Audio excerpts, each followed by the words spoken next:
जहां ज्ञान किताबों से नहीं अनुभवों से मिलता है। मेरा नाम एसके चौधरी है और आप देख रहे हैं चैनल फिजिक्स विद्यालय।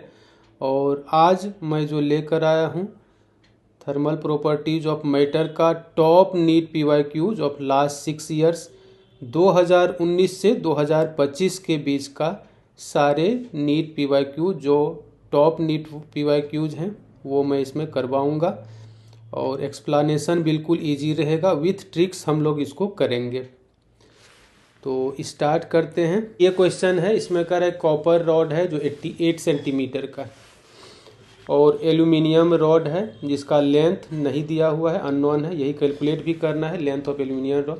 There increase in length independent of temperature. Increase in length temperature increase के इंडिपेंडेंट, मतलब टेम्परेचर बढ़ने से इंक्रीज इन लेंथ चेंज नहीं होता है। The length of aluminium rod is, aluminium rod का लेंथ चाहिए। Coefficient of linear expansion copper का इतना दिया हुआ है 1.7 10⁻⁵ पर केल्विन, एल्यूमिनियम का 2.2 10⁻⁵ पर केल्विन। नीट 2019 में पूछा है ये क्वेश्चन।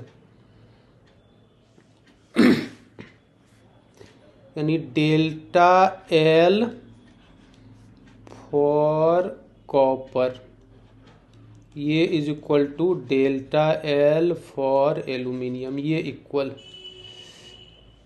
ये चीज़ इक्वल है। तो डेल्टा एल का फॉर्मूला होता है alpha L delta T. Alpha copper का आपको लिखना है, एल कॉपर का लिखना है, डेल्टा टी इधर अल्फ़ा एल्यूमिनियम का लिखना है, एल एल्यूमिनियम का लिखना है, डेल्टा टी। तो डेल्टा टी कट जाएगा दोनों साइड से।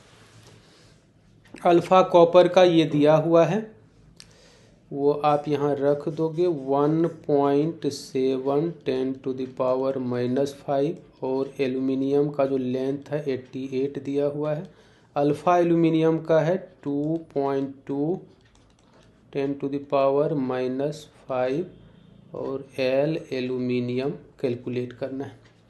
10⁻⁻⁵ कट जाएगा, इसको भी आप कटा सकते हो, डेसिमल दोनों साइड से हट जाएगा, डेसिमल हट जाएगा और 22 बचेगा। 22 से 4 बार में 88 कट जाएगा। उसके बाद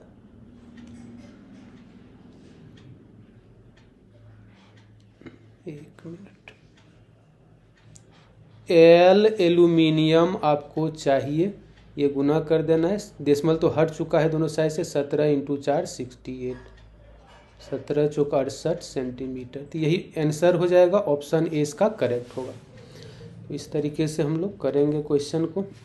नेक्स्ट एक ये क्वेश्चन है, the quantities of heat required to raise the temperature of two solids copper spheres of radii R1 and R2, R1 = 1.5, R2 through 1 kelvin are in the ratio.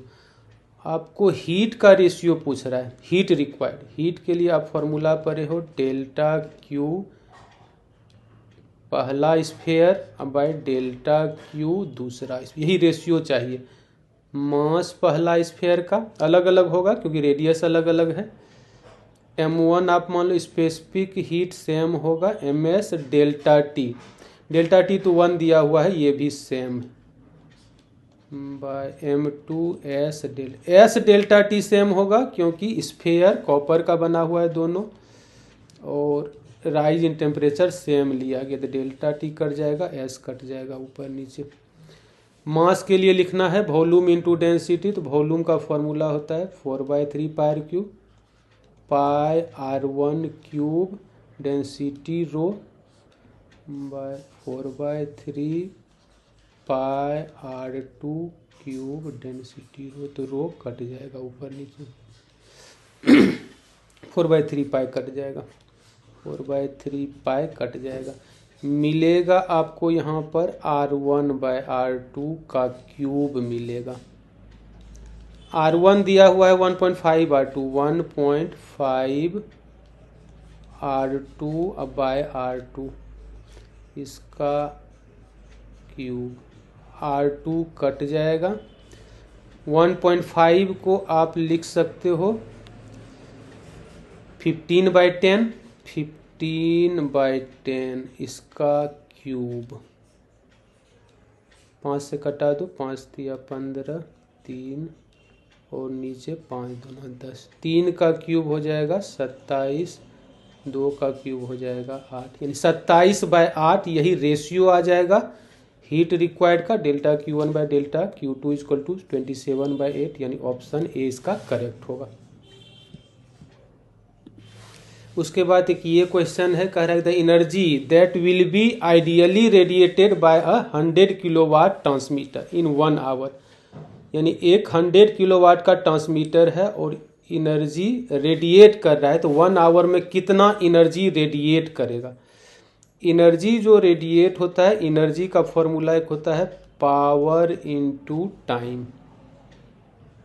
Power दिया हुआ है 100, kilo का value 10⁻³ 100 kilowatt, और time होगा 1 our को second में आप लिख सकते हो 3600, तो एनर्जी आ जाएगा जूल में।